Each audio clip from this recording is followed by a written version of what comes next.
Assalamualaikum warahmatullahi wabarakatuh. Halo semuanya. Perkenalkan, saya Fitriana Nugrahini, dosen S1 Gizi, Fakultas Ilmu Keolahragaan dan Kesehatan Universitas Negeri Surabaya. Pada kesempatan kali ini, saya akan menyampaikan mata kuliah yang saya ampu sesuai bidang keahlian saya, yaitu mata kuliah Ekologi Gizi.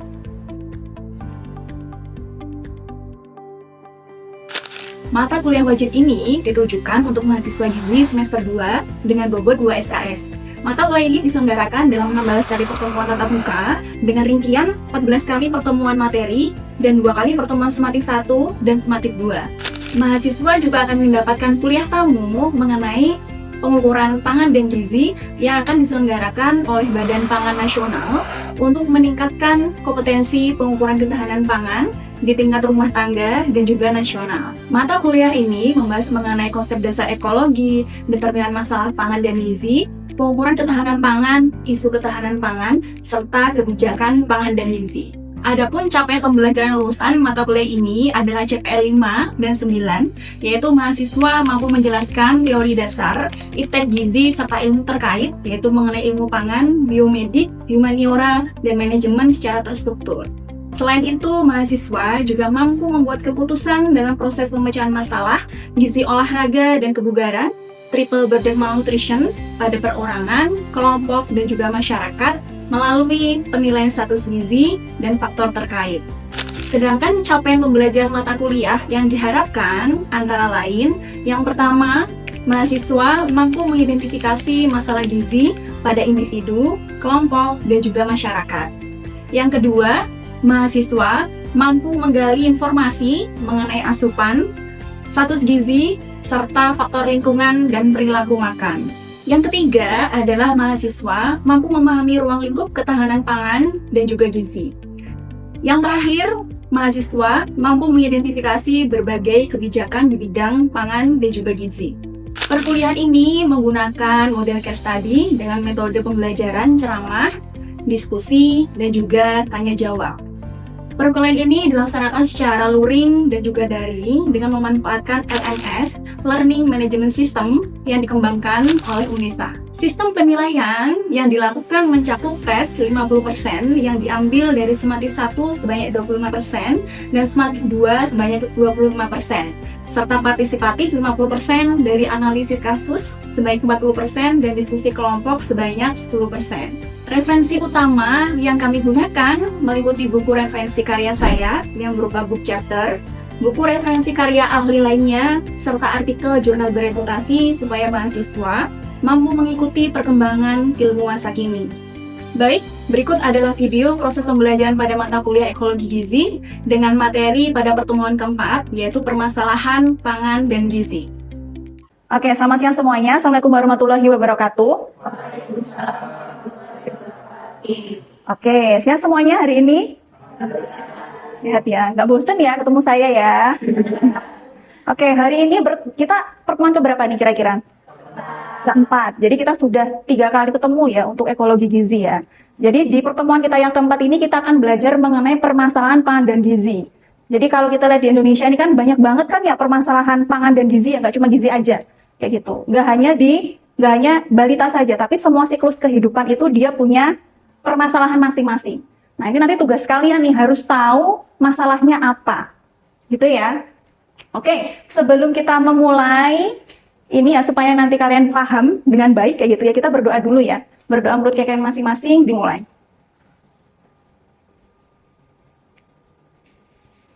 Oke, selanjutnya supaya nanti Ibu tahu ya yang masuk siapa, nanti minta tolong PJMK untuk rekap presensi ya, dan linknya diberikan ke saya. Oke. Di pertemuan ketiga minggu kemarin, kita belajar mengenai perspektif pangan dan gizi. Kira-kira ada yang mau menyampaikan nggak? Kira-kira faktor apa saja yang mempengaruhi pola makan? Jadi minggu kemarin kita belajar mengenai bioculture, mengenai faktor yang mempengaruhi pola makan, kayak gitu. Kayak kalian kira-kira makan itu dia dipengaruhi apa saja sih? Bisa ada yang membantu kira-kira faktornya apa saja? Silakan. Oke, silakan Mbak Bella. Jadi salah satu faktornya yaitu urbanisasi, Ibu. Urbanisasi ini mengakibatkan banyaknya gerai junk food dan fast food, di mana hal ini meningkatkan perubahan makanan tradisional ke makanan modern. Makanan tradisional ke makanan modern ini juga mengakibatkan adanya perubahan pola konsumsi dari pola konsumsi seperti konsumsi gula dan garam yang dapat mengakibatkan resiko hipertensi.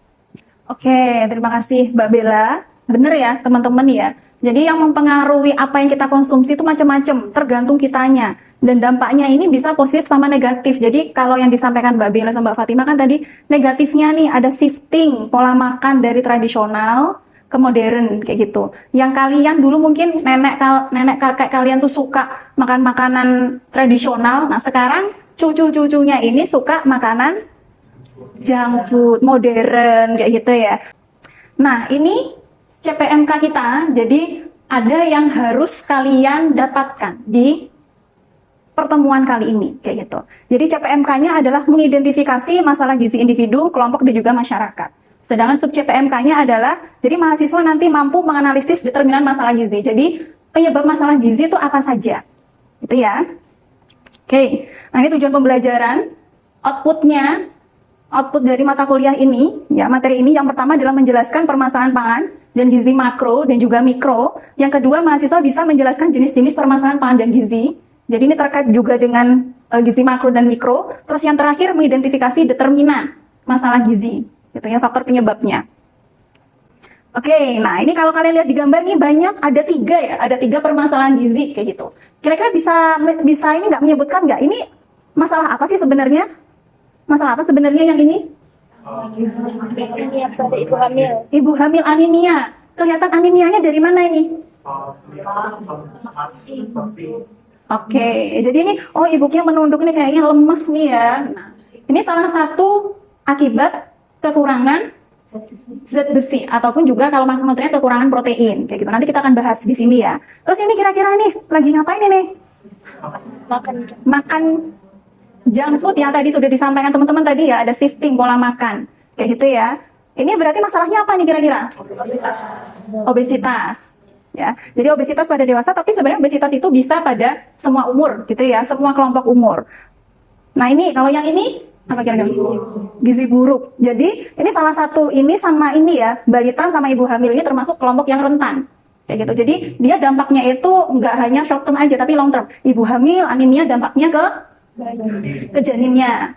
Balita yang dia gizi buruk dampaknya ke tumbuh kembang, ke siklus kehidupan selanjutnya. Remajanya, pas waktu dia dewasanya, jadi kognitifnya. Kayak gitu ya.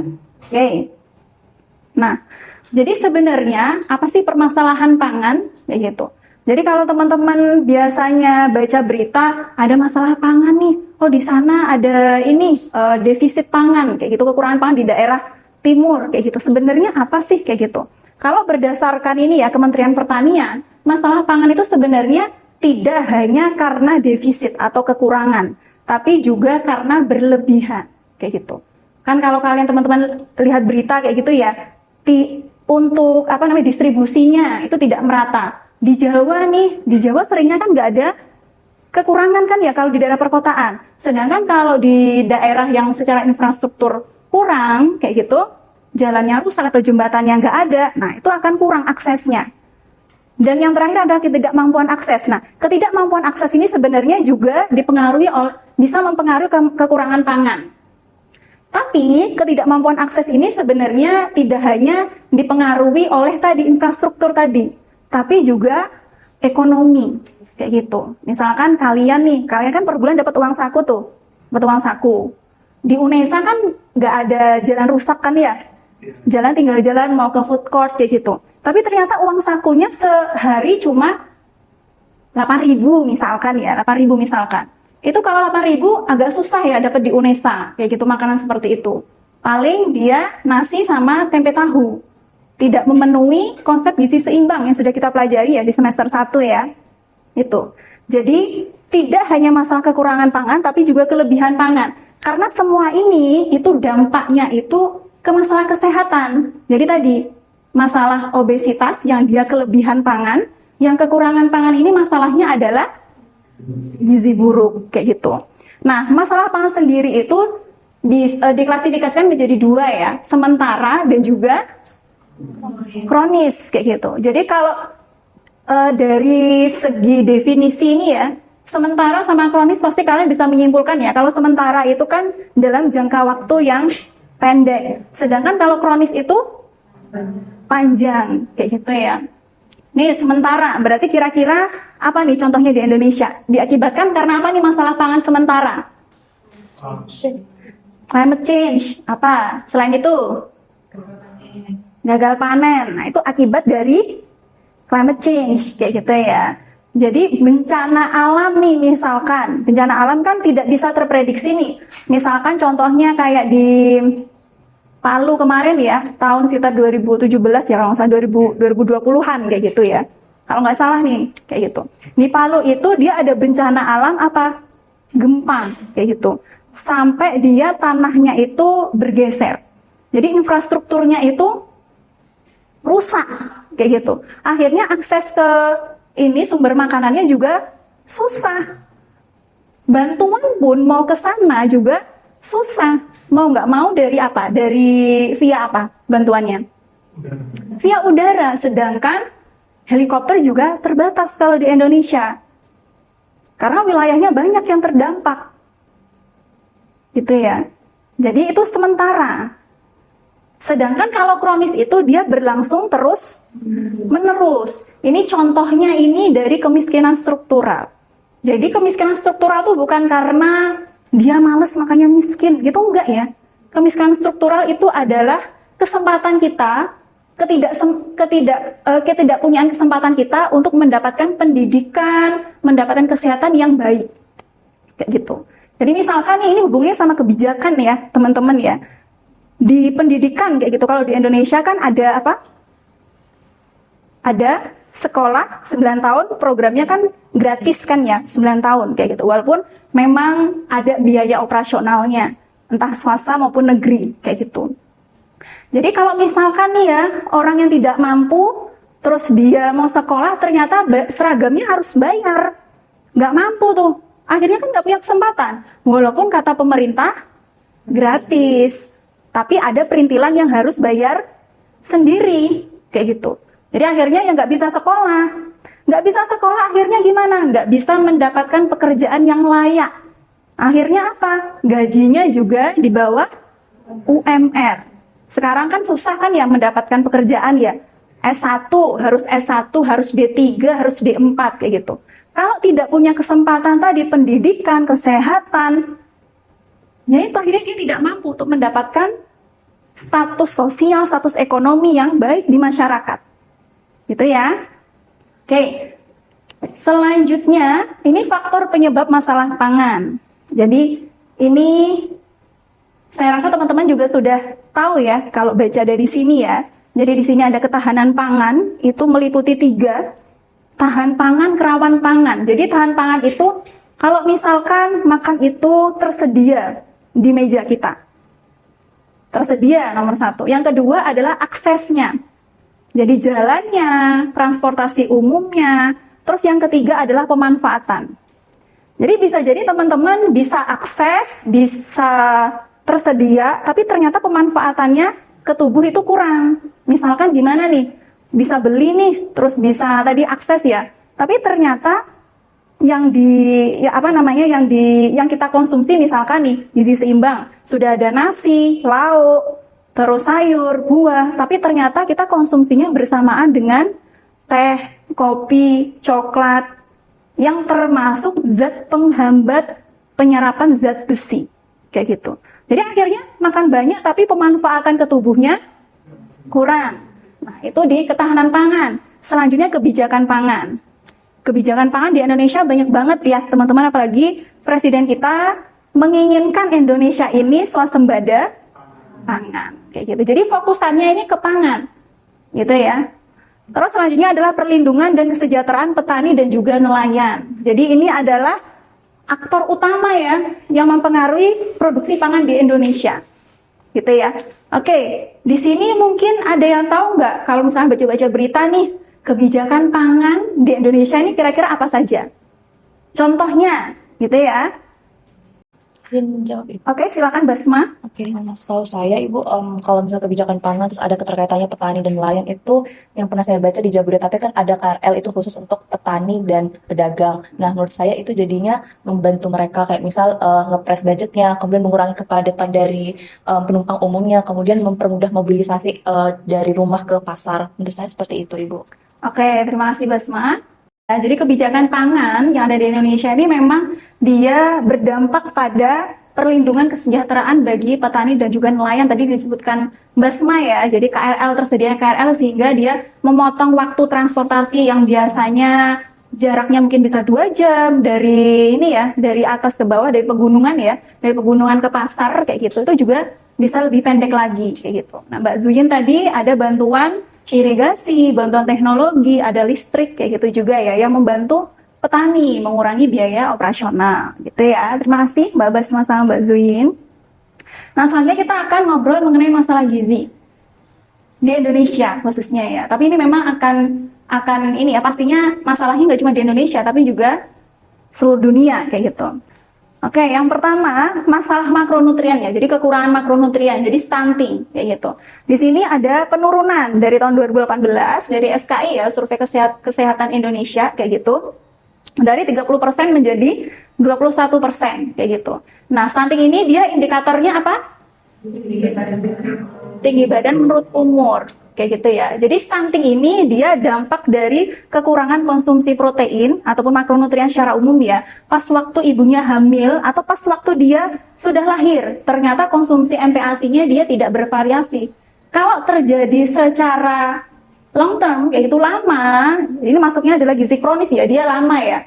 Jadi kalau lama dia akhirnya stunting, dia pendek kayak gitu. Tapi di sini sudah turun ya, di sini ya sesuai dengan ini ya apa namanya?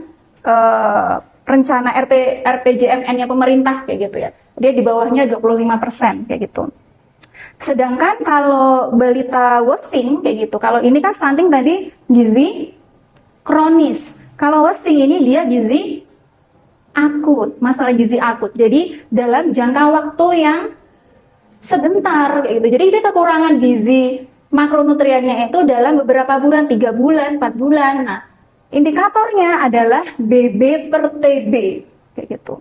Ini sama-sama mengenai konsumsi pangan ya, makronutrien ya. Nah, kalau di sini dia angkanya lumayan kecil ya, di bawah ya, 7,6% kayak gitu. Sedangkan kalau dia kelebihan makronutrien pada orang dewasa ya, ini ya, pada anak balita juga ada kayak gitu. Di sini ngambilnya adalah dewasa. Jadi di sini ada kenaikan nih di sini ya pada orang dewasa ya. Overweight dan juga obesitas kayak gitu. Dari 35% pada tahun 2018 menjadi 37% kayak gitu. Jadi naiknya sekitar 2%. Apalagi kalau ini ya, laki-laki maupun perempuan ya, nggak hanya laki-laki ya, itu sering terjadi obesitas sentral kayak gitu. Yang itu bisa meningkatkan resiko apa kira-kira? Obesitas sentral itu. PJK, apa tuh PJK? Penyakit jantung koroner, hipertensi kayak gitu. Tapi sebenarnya yang lebih beresiko itu yang laki-laki kayak gitu ya, kalau obesitas sentral kayak gitu. Tapi kalau secara lingkar ini ya, pinggang kayak gitu ya, itu biasanya perempuan yang paling banyak dia di atas ketentuan gitu ya. Oke, selanjutnya adalah masalah gizi mikronutrien kayak gitu ya. Jadi defisiensi mikronutrien di sini contohnya ada 3 ya. Jadi ada anemia, tadi kan di awal sudah bahas mengenai anemia pada ibu hamil kan ya. Jadi anemia, kekurangan vitamin A atau KVA sama GAGI kayak gitu ya. Anemia gizi besi ini dia terjadi biasanya pada siapa? Ibu hamil dan remaja putri rematri kayak gitu.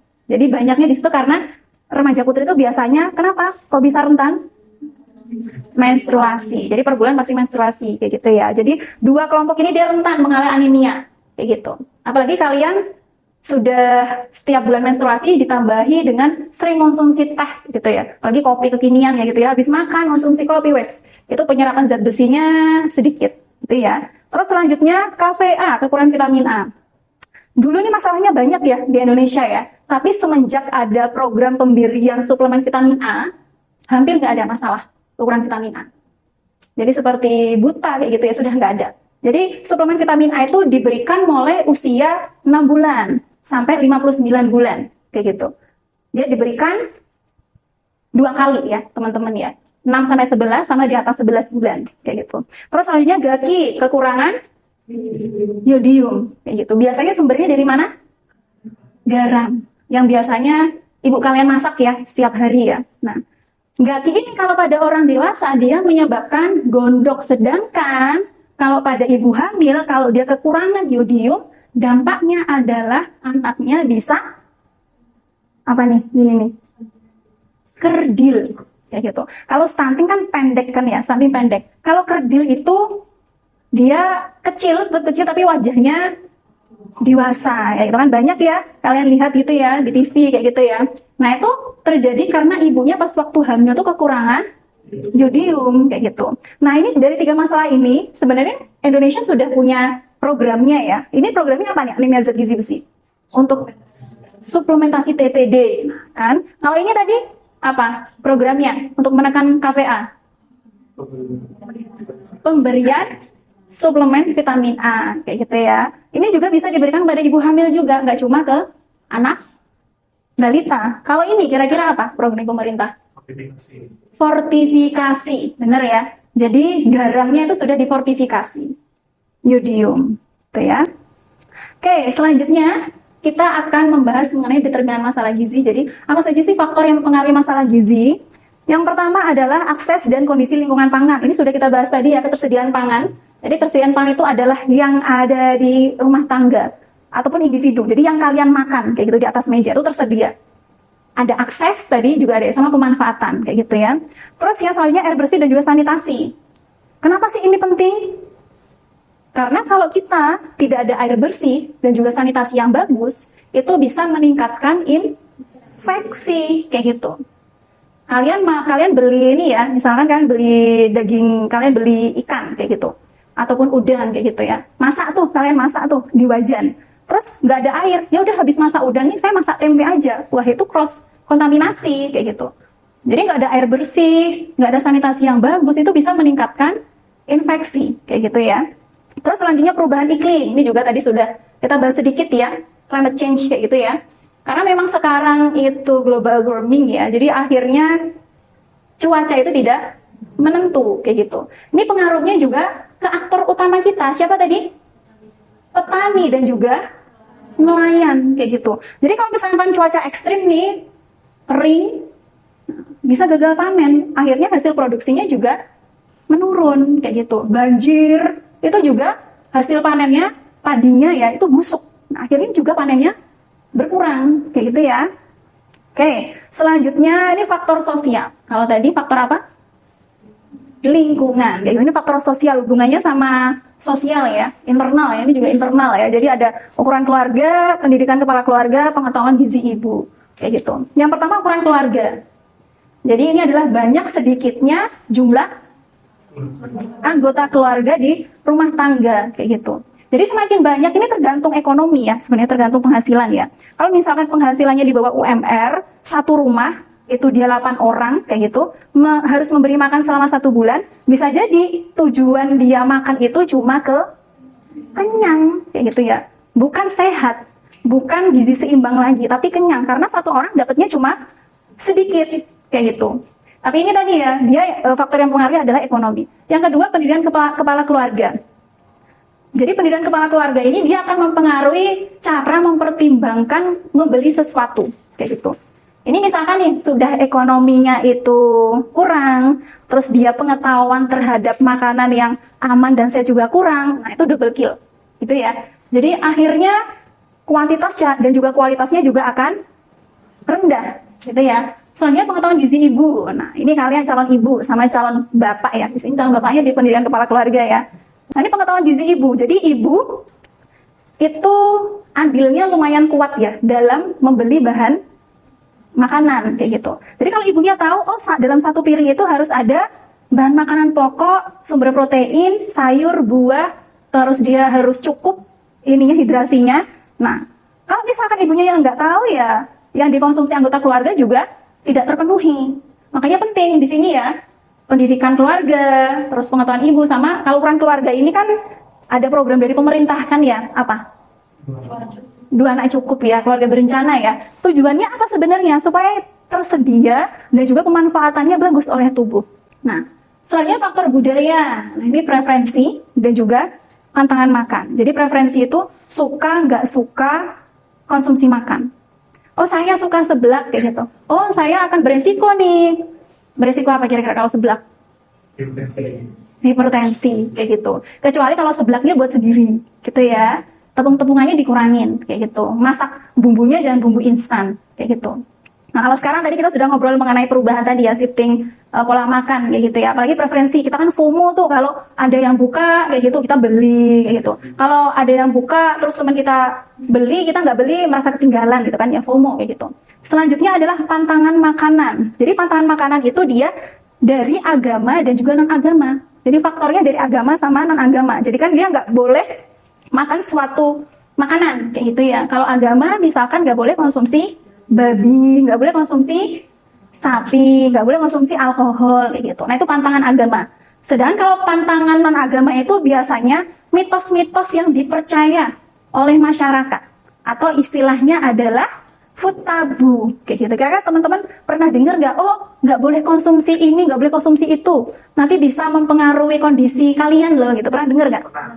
Pernah kayak gitu ya. Kira-kira yang kalian dengar itu apa ya mengenai food tabu? Bisa dibantu mungkin? Saya, Bu. Silakan Atta. Jadi saya tuh punya saudara gitu, Bu. Ini kepercayaan saudara saya sih, Bu. Jadi dia tuh punya kepercayaan kalau misalnya kayak pas kalau lagi hamil itu nggak boleh makan cumi-cumi karena takut anaknya nanti kelilit di dalam kandungannya. Gitu sih, Bu.